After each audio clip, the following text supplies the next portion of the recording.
السلام عليكم ورحمة الله وبركاته. iyadoo inteena badani aynu si joogta ah u isticmaalo liin dhanaanta iyo toonta, haddana waxaa jira xogo caafimaad oo inagaga qarsoon in la isku daro toonta iyo liin dhanaanta kadibna la cabo. Daraasad ay sameeyeen khubaro ka tirsan jaamacadda Stanford waxay sheegeen in la isku daro liin dhanaanta iyo toonta kadibna la cabo inay ilaa xad hoos u dhigaan kolestaroolka nooca halista ah.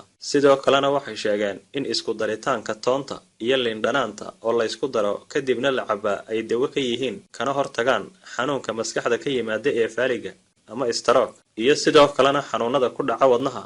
sidoo kalena cabitaanka liin dhanaan iyo toon la isku daray waxay furaan xididada dhiigga ee wadnaha taga haddii ay xidhmaan ama ay cidhiidhi galaan. sidoo kalena maadada ku jirta liin dhanaanta waxay dawo ka tahay dhagxaanta ku samaysanta keliyaha. sidoo kalena isku daritaanka labadan shay oo la cabaa waxay jidhka ka saaraan kana ilaaliyaan infekshanka noocyadiisa kala duwan. qaabka loo isticmaalayaana waa in koobka aynu biyaha ku cabno biyo lagu shubo kadibna la diiriyo ama la kululeeyo. intaa kadibna lagu daro 2 midhood toona oo la shiiday kadibna dusha lagaga sii tuujiyo biyaha liin dhanaanta sidaana lagu daayo intay ka qaboobayaan. markay qaboobaan kadibna la cabo. waqtiga la cabayaana waa subaxdii markuu qofku hurdada ka kaco. waxaa la wadayaa 15 cisho oo xidhiidh ah. 15 cisho kadibna waa la iska joojinayaa.